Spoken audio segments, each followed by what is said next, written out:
ಕಾವೇರಿ ಜಲಾನಯನ ಪ್ರದೇಶದಲ್ಲಿ ಕೂಡ ಉತ್ತಮ ಮಳೆ ಆಗ್ತಾ ಇದೆ. ಹೀಗಾಗಿ ಕೆಆರ್ಎಸ್ ಡ್ಯಾಂನಲ್ಲಿ ಒಳಹರಿವು ದಾಖಲೆ ಮಟ್ಟದಲ್ಲಿ ಕೂಡ ಹರಿದು ಬರ್ತಾ ಇದೆ. ಇನ್ನು 45 ವರ್ಷಗಳಲ್ಲೇ ಹೊಸ ದಾಖಲೆಯನ್ನ ಬರೆಯೋದಕ್ಕೆ ಕೆಆರ್ಎಸ್ ಡ್ಯಾಂನ ಜಲಾಶಯ ಈಗ ತುದಿಗಾಲಲ್ಲಿದೆ. ಹಾಗಾದ್ರೆ ಏನದು ದಾಖಲೆ? ಡೀಟೇಲ್ ರಿಪೋರ್ಟ್ ಇದೆ, ನೋಡ್ಕೊಂಡು ಬರೋಣ ಬನ್ನಿ. ಕಾವೇರಿ ಜಲಾನಯನ ಪ್ರದೇಶದಲ್ಲಿ ಮುಂಗಾರು ಅಬ್ಬರ, ಹೊಸ ಇತಿಹಾಸ ಬರೆಯುವ ತವಕದಲ್ಲಿ ಕನ್ನಂಬಾಡಿ. 45 ವರ್ಷಗಳ ಇತಿಹಾಸದಲ್ಲಿ ಹೊಸ ದಾಖಲೆಗೆ ಕೆಆರ್ಎಸ್ ಸಜ್ಜು. ಮಂಡ್ಯ ಜಿಲ್ಲೆಯ ಶ್ರೀರಂಗಪಟ್ಟಣ ತಾಲೂಕಿನ ಕೆಆರ್ಎಸ್ ಅಣೆಕಟ್ಟೆ ಅಂದ್ರೆ ಈ ಭಾಗದ ರೈತರ ಜೀವಾಳ ಹಾಗೂ ಮಹಾನಗರಗಳಿಗೆ ದಣಿವು ಉಣಿಸುವ ಜೀವನಾಡಿ. ಸದ್ಯ ಕಾವೇರಿ ಜಲಾನಯನ ಪ್ರದೇಶದಲ್ಲಿ ಉತ್ತಮ ಮಳೆ ಬೀಳುತ್ತಿರುವ ಹಿನ್ನೆಲೆ ಈ ಜಲಾನಯನ ಭರ್ತಿಯ ಅಂಚಿಗೆ ತಲುಪುತ್ತಿದೆ. ಈ ಸಂದರ್ಭದಲ್ಲಿ ಕನ್ನಂಬಾಡಿ ಕಟ್ಟೆ ವಿಶೇಷ ದಾಖಲೆಯನ್ನು ಬರೆಯಲು ಕಾತುರದಲ್ಲಿ ಇದೆ. ಪ್ರತಿ ವರ್ಷ ಆಗಸ್ಟ್ ಸೆಪ್ಟೆಂಬರ್ ವೇಳೆ ಕೆಆರ್ಎಸ್ ಅಣೆಕಟ್ಟು ಭರ್ತಿಯಾಗುತ್ತಿತ್ತು. ಆಗೊಮ್ಮೆ ಈಗೊಮ್ಮೆ ಜುಲೈ ತಿಂಗಳಿನಲ್ಲಿ ಭರ್ತಿಯಾಗಿರುವ ಒಂದೆರಡು ಉದಾಹರಣೆ ಅಷ್ಟೇ ಇರೋದು. ಆದರೆ ಈ ಬಾರಿ ಜೂನ್ ತಿಂಗಳಿನಲ್ಲಿ ಕೆಆರ್ಎಸ್ ಡ್ಯಾಂ ಭರ್ತಿಯಾಗುವ ಸಾಧ್ಯತೆ ದಟ್ಟವಾಗಿ ಕಾಣುತ್ತಿದೆ. ಕೆಆರ್ಎಸ್ ಡ್ಯಾಂ ಭರ್ತಿಗೆ 9 ಅಡಿ ಅಂದ್ರೆ 12 ಟಿಎಂಸಿ ನೀರು ಅಷ್ಟೇ ಬೇಕಿರೋದು. ಹೀಗೆ ಮಳೆ ಬಿದ್ರೆ ಕೆಆರ್ಎಸ್ ಡ್ಯಾಂ ಕೆಲ ದಿನಗಳಲ್ಲಿ ಭರ್ತಿಯಾಗಲಿದೆ. 1980ರಿಂದ ಇಲ್ಲಿಯವರೆಗೆ ಜೂನ್ ತಿಂಗಳಿನಲ್ಲಿ ಕೆಆರ್ಎಸ್ ಡ್ಯಾಂ ಭರ್ತಿಯಾಗಿರುವ ಉದಾಹರಣೆಯೇ ಇಲ್ಲ. ಇದೇ ತಿಂಗಳು ಕೆಆರ್ಎಸ್ ಭರ್ತಿಯಾದ್ರೆ ದಾಖಲೆಯ ಪುಟಕ್ಕೆ ಕನ್ನಂಬಾಡಿ ಕಟ್ಟೆ ಸೇರಲಿದೆ.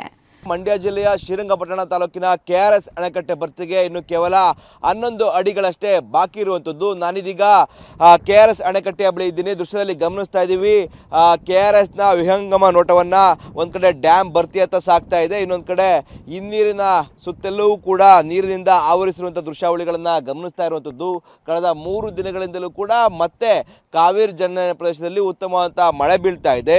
ಆ ನಿಟ್ಟಿನಲ್ಲಿ ಕೆಆರ್ಎಸ್ ಅಣೆಕಟ್ಟೆ ಭರ್ತಿಯ ಅಂಚಿಗೆ ತಲುಪುವ ನಿಟ್ಟಿನಲ್ಲಿ ಕೂಡ ಹೋಗ್ತಾ ಇರುವಂಥದ್ದು. 11 ಅಡಿಗಳಷ್ಟೇ ಬಾಕಿ ಇದೆ ಕೆಆರ್ಎಸ್ ಅಣೆಕಟ್ಟೆ ಸಂಪೂರ್ಣವಾಗಿ ಭರ್ತಿ ಆಗೋ ನಿಟ್ಟಿನಲ್ಲಿ. ಇವತ್ತು ಕೆಆರ್ಎಸ್ ಅಣೆಕಟ್ಟೆಗೆ 29,368 ಕ್ಯೂಸೆಕ್ ನೀರು ಹರಿದು ಬರ್ತಾ ಇದೆ.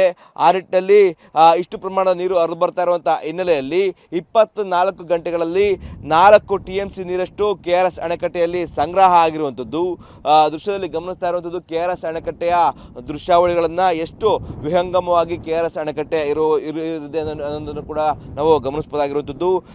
ಕೆಆರ್ಎಸ್ ಅಣೆಕಟ್ಟೆ 49.452 ಟಿಎಂಸಿಯ ಗರಿಷ್ಠ ಸಾಮರ್ಥ್ಯವನ್ನು ಹೊಂದಿರುವಂಥದ್ದು. ಇವತ್ತು ಕೆಆರ್ಎಸ್ ಅಣೆಕಟ್ಟೆ 35.118 ಟಿಎಂಸಿ ನೀರಷ್ಟು ತುಂಬಿರುವಂಥದ್ದು. ಈ ನಿಟ್ಟಿನಲ್ಲಿ ಕೆಆರ್ಎಸ್ ಅಣೆಕಟ್ಟೆ ಭರ್ತಿಯಾಗುವ ನಿರೀಕ್ಷೆ ಇದೆ. ಇನ್ನು ಕೇವಲ 14 ಟಿಎಂಸಿಯಷ್ಟು ನೀರು ಕೆಆರ್ಎಸ್ ಅಣೆಕಟ್ಟೆಯಲ್ಲಿ ಸಂಗ್ರಹ ಆದರೆ ಕೆಆರ್ಎಸ್ ಅಣೆಕಟ್ಟೆ ಸಂಪೂರ್ಣವಾಗಿ ಭರ್ತಿಯಾಗುತ್ತೆ.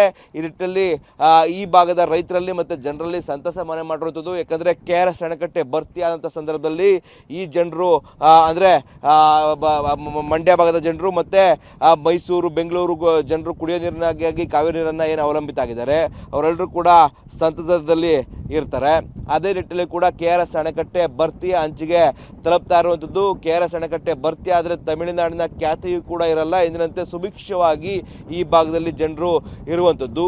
ಒಟ್ಟಾರೆ ಕೆಆರ್ಎಸ್ ಅಣೆಕಟ್ಟೆಯ ಭರ್ತಿಗೆ ಇನ್ನೇ ಕೇವಲ 11 ಅಡಿಯಷ್ಟೇ ಬಾಕಿ ಇರುವಂಥದ್ದು. ಕಾವೇರಿ ಜಲಾನಯನ ಪ್ರದೇಶದಲ್ಲಿ ಉತ್ತಮವಾಗಿ ಮಳೆ ಬೀಳ್ತಾ ಇದೆ. ಹೀಗೆ ಮಳೆ ಮುಂದುವರೆದ್ರೆ ಇನ್ನೆರಡು ವಾರದಲ್ಲಿ ಸಂಪೂರ್ಣವಾಗಿ ಕೆಆರ್ಎಸ್ ಅಣೆಕಟ್ಟೆ ಭರ್ತಿ ಆಗುವಂಥ ಸಾಧ್ಯತೆ ದಟ್ಟವಾಗಿ ಕಾಣ್ತಾ ಇರುವಂಥದ್ದು. ಒಟ್ಟಾರೆ ಹಳೆ ಮೈಸೂರು ಭಾಗದ ಜೀವನಾಡಿ ಕೆಆರ್ಎಸ್ ಅಣೆಕಟ್ಟೆ ಜೂನ್ ತಿಂಗಳಿನಲ್ಲಿ ಭರ್ತಿಯತ್ತ ಸಾಗುತ್ತಿರೋದು ಈ ಭಾಗದ ಜನರಲ್ಲಿ ಸಂತಸ ಮನೆ ಮಾಡಿದೆ. ಇದೇ ತಿಂಗಳು ಕನ್ನಂಬಾಡಿ ಕಟ್ಟೆ ಭರ್ತಿಯಾಗಿ ದಾಖಲೆ ಬರೆಯಲಿ ಅನ್ನೋದು ನಮ್ಮ ಆಶಯ ಸಹ ಆಗಿದೆ. Rohit Devarahalli, public TV, Mandya.